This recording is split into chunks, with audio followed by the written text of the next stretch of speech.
আকাশের নিচে আমরা কোনো পার্কিং দেব না। আমাদের শ্রমিকদের সেখানে পাবলিক টয়লেট এবং বাসস্থানের ব্যবস্থা করে দিতে হবে। তাই আজ পর্যন্ত আমরা এখানে পার্কিং দেব না। এই বিষয়ে আপনি কথা বলবেন।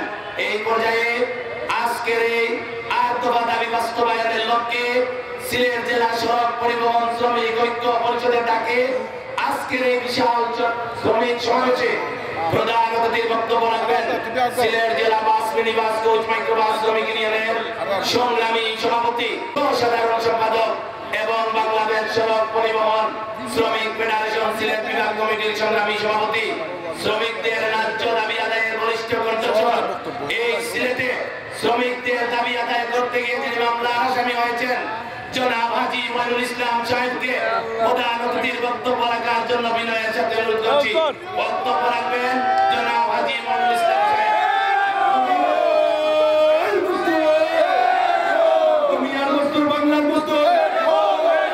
আমাদের দাবি মানতে হবে, মেনে নাও। আমাদের দাবি মঈনুল ভাই এগিয়ে চলো, আমরা আছি তোমার সাথে।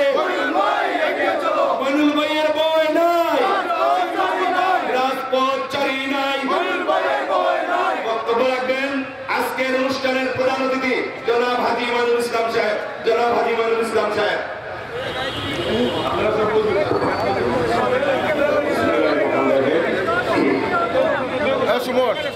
সিলেট জেলা পরিষদের ডাকে আজকের বিশাল সমাবেশে উপস্থিত রয়েছেন বিভিন্ন শাখা থেকে আগত নেতৃবৃন্দ,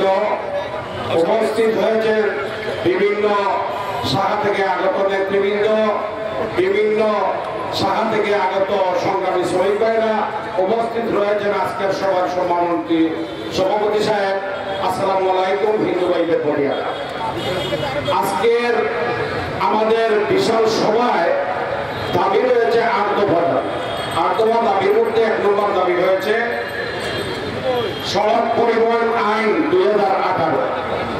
সড়ক পরিবহন আইন 2018 আইন করেছিল যে সরকার, বেসিক সরকার এই দেশ ছাড়ার পর আজ অবধি পর্যন্ত এই সরকারের আইন বলবৎ রয়েছে।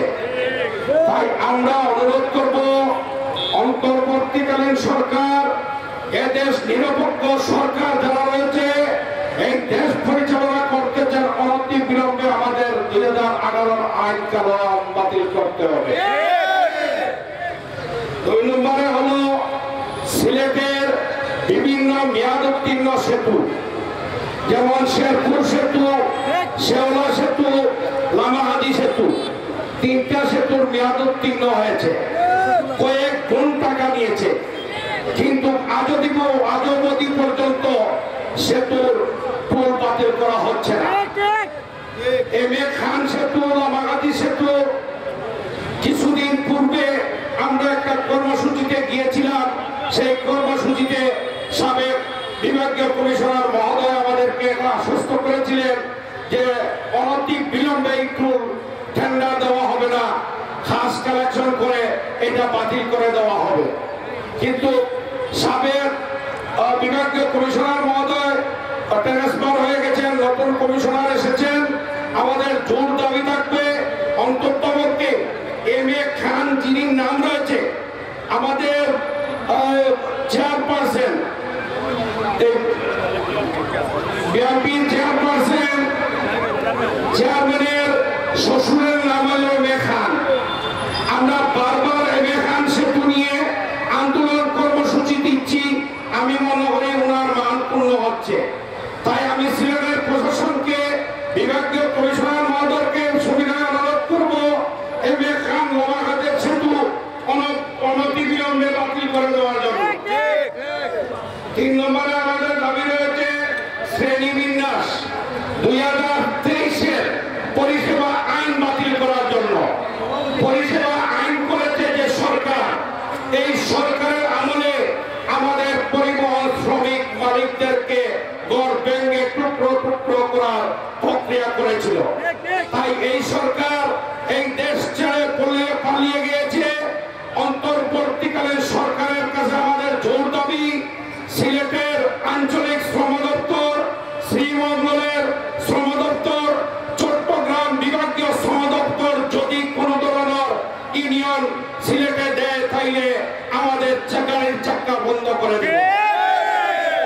বিলম্বে 2023-এর এই পরিষেবা আইন বাতিল করে দেওয়ার জন্য আমি সবিনয় অনুরোধ করব।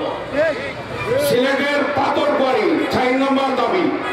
সিলেটের পাথরকুয়ারিটা আমরা দীর্ঘদিন ধরে দাবি করে আসতেছি। আমাদের গণপরিবহনের শ্রমিকরা মনে করতে পারেন পাথরকুয়ারির সাথে আমাদের সম্পর্ক কি। একটা জিনিস মনে রাখতে হবে, এদেশের গরিব মেহনতি শ্রমিক যারা রয়েছে পাথরকুয়ারিতে খেটে খায়, লক্ষ লক্ষ শ্রমিক বেকার হয়ে পড়ছে। আমাদের গণপরিবহনে রংপুর থেকে, কুলাউড়া থেকে, সুনামগঞ্জ থেকে, জকিগঞ্জ থেকে জাফলং পাথরকুয়ারিতে শ্রমিক নিয়ে যায়। এখানে আমাদের গণপরিবহনের লাভজনক রয়েছে। ট্রাক মালিক এবং শ্রমিকরা অনাহারে মরতেছে, কিন্তু পাথরকুয়ারি খুলে দেওয়া হচ্ছে না। আমরা জানতে পারছি ইদানিং অন্তর্বর্তীকালীন সরকার পাথরকুয়ারির অনুমোদন দিয়েছে, কিন্তু কার্যক্রম শুরু হচ্ছে না। আমি জেলা প্রশাসক মহোদয়কে বিনীতভাবে অনুরোধ করব, অনতি বিলম্বে আমাদের শ্রমিকদের কাজ শুরু করে পাথরকুয়ারি খুলে দেওয়ার জন্য, নতুবা আমাদের গাড়ির চাকা বন্ধ হবে না। 5 নম্বর দাবি রয়েছে সিলেটের আমাদের মালিক শ্রমিকদের উপরে মিথ্যা মামলা প্রত্যাহার করার জন্য। দেখেন, সিলেটের কোতোয়ালি থানায় জাকারিয়া সাহেবের নামে বিস্ফোরক মামলা রয়েছে, আমাদের উপরে বিস্ফোরক মামলা রয়েছে। দক্ষিণ সুরমা থানায় একটি মামলা হয়েছে 2018 সালে, গড় জ্বালানো হয়েছিল। সেই 2024 সালে সেই মামলা হয়েছে। এটাকে আমরা মেনে নিতে পারি? আমার জগন্নাথ গ্রুপের সভাপতি ফজর আলী, সম্পাদক শাহজাহান এবং আমার মদিনা মার্কেটের শ্রমিক বিস্ফোরক মামলার সম্পাদক শাহান জাকারিয়া ভাই, আমরা মালিক শ্রমিক, নিরীহ শ্রমিক যারা রয়েছে, আমার বর্তমান মেম্বার সাবুদ্দিন, সে হানিফ পরিবহন চালায়।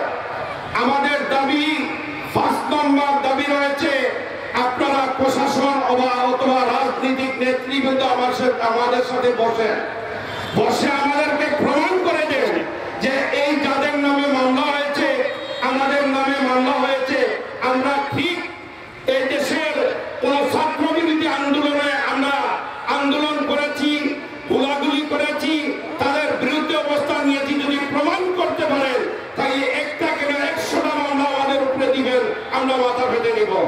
নতুবা আগামী 2 তারিখের মধ্যে যদি আমাদের উপর মিথ্যা মামলা প্রত্যাহার না করা হয়, তাহলে সিলেটের সর্বস্তরের পরিবহনের চাকা বন্ধ হয়ে যাবে। পরিবহনের চাকা বন্ধ হলে আমাদের সোজা আঙ্গুল দেখা করলে সোজা করার কোন ব্যক্তি আমি মনে করি না। এই দেশ চলাচল রেখেছে এই পরিবহন শ্রমিক মালিকরা। যদি রাজনীতিক নাম দেওয়া হয়, পরিবহন শ্রমিকরা বড় রাজনৈতিক দল হবে বলে আমি মনে করি, কিন্তু এই দলকে আপনারা অবহেলা করতেছেন, হিংসাত্মকমূলক মামলা দিচ্ছেন, সেটা আমরা মানি না, মানব না। 2 তারিখের মধ্যে, 1 তারিখের মধ্যে এটা সংশোধন করে আমাদের মিথ্যা মামলা থেকে আমাদের নাম কেটে না দিলে 2 তারিখ থেকে অনির্দিষ্টকালের পরিবহন শ্রমিকদের আন্দোলন চলবে।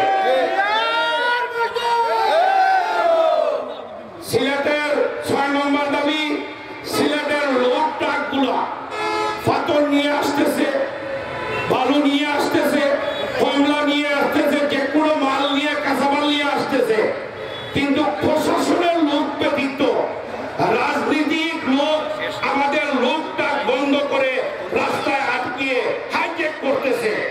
কেন হাইজ্যাক করবে আমাদের শ্রমিকদেরকে? প্রশাসন ব্যতীত আমাদের কোন লোড ট্রাক যদি কোনো জায়গায় আটকিয়ে এইরকম হাইজ্যাক করা হয়, সাথে সাথে সেই জায়গায় রোড ব্রেকেট যে আন্দোলন সংগ্রাম 7 নম্বর দাবি রয়েছে ড্রাইভিং লাইসেন্স।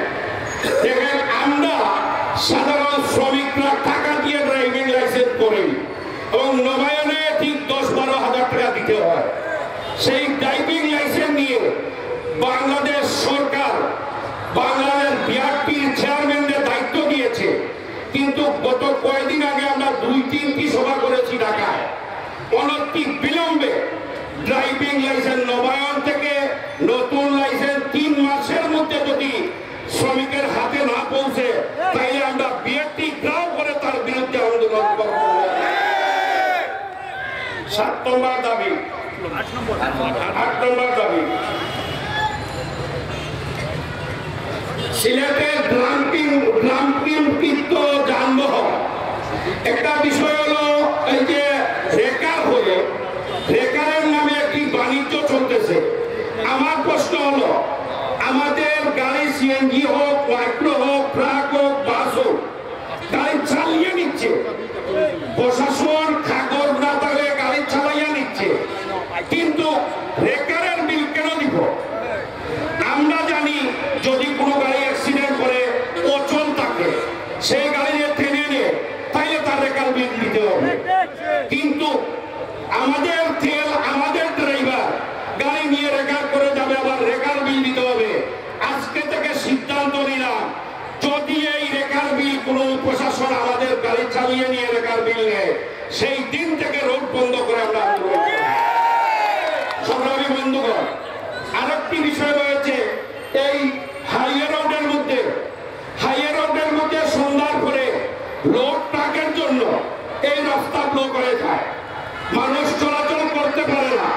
আমি সবিনয় অনুরোধ করব প্রশাসনের কাছে, ট্রাকের স্ট্যান্ড রয়েছে, ট্রাক টার্মিনাল রয়েছে, মেন রোডে গাড়ি না আটকিয়ে আমাদের ট্রাক টার্মিনাল নেওয়া হোক, যানজট মুক্ত করা হোক, নতুবা আমরা এই ব্যাপার নিয়ে এই রোড চলাচল বন্ধ করে দিব। আমাদের সবিনয় অনুরোধ করব এই 8 দফা দাবির সাথে সংযুক্ত রয়েছে সাদাপাথর নামে একটি জায়গা আছে, সেই জায়গায় পার্কিং প্লেসের নামে 100 টাকা আমাদের মাইক্রো গাড়ি থেকে নিচ্ছে, জাফলংও 100 টাকা করে নিচ্ছে। এই চাঁদাবাজি বন্ধ না করলে আমাদের 8 দফার সাথে আরো 1 দফা দাবি বাড়িয়ে দিলাম, যদি সাদাপাথর এবং জাফলংয়ে আমাদের গাড়ি থেকে পার্কিং নামে চাঁদা বন্ধ না হয় তাইলে 1 তারিখ পর্যন্ত আমরা সময় দিলাম, 2 তারিখ থেকে ভোর সকাল 6 ঘটিকা থেকে অনির্দিষ্টকালের কর্মবিরতি সিলেটের সর্বস্তরের পরিবহন পালন করবে। আমি আজকের সভার সভাপতিকে জানিয়ে দিতে চাই, সবিনয় অনুরোধ করব আমার যে দাবিগুলো আমাদের রয়েছে সেই দাবি যদি না মানা হয় সেই দাবি নিয়ে আমাদের সাথে বসক। প্রশাসন যদি যুক্তির বাইরে কোনো দাবি হয়ে থাকে আমরা আমাদের মাথা পেতে নিব, আর যুক্তির ভিতরে হইলে আমাদের এই 9 দফা দাবি না মানলে আগামী 1 তারিখের মধ্যে 2 তারিখ ভোর সকাল 6 ঘটিকা থেকে অনির্দিষ্টকালের পরিবহন ধর্মঘট সিলেট জেলায় থাকবে। 4 তারিখ থেকে সিলেট বিভাগ পর্যন্ত বন্ধ করে দিব আমরা, যতবার সারা বাংলাদেশের গাড়ি অচল করে দিব। পরিবহন শ্রমিকরা কি যদি চিনে থাকেন জেনে থাকেন তাহলে পরিবহন শ্রমিকদের সাথে লাগবেন না। পরিবহন শ্রমিকের শরীরে আগুন রয়েছে, আমরা আগুন ব্যবহার করতে চাই না। এই দেশের জনগণ এবং প্রশাসনের সাথে রাজনীতিক নেতৃবৃন্দের সাথে আমরা মিলেমিশে এই দেশ পরিচালনা করতে চাই, এই সিলেটকে সুন্দর রাখতে চাই, পর্যটক নগরীকে আমরা ভালো রাখতে চাই। যদি আমাদের সাথে ধাক্কা দেন আমরা ধাক্কা দিয়ে সরানোর ব্যবস্থা করবো। আমি সবিনয় অনুরোধ করবো অতি বিলম্বে আমরা আমাদের 9 দফা দাবি মেনে আমাদেরকে সুন্দর পরিবেশে রাখার অনুরোধ জানিয়ে আমি বিদায় নিতে চাই। সবাই ভালো থাকেন, সুস্থ থাকেন। জয় হক মেহনতি শ্রমিকের। আসসালামু আলাইকুম।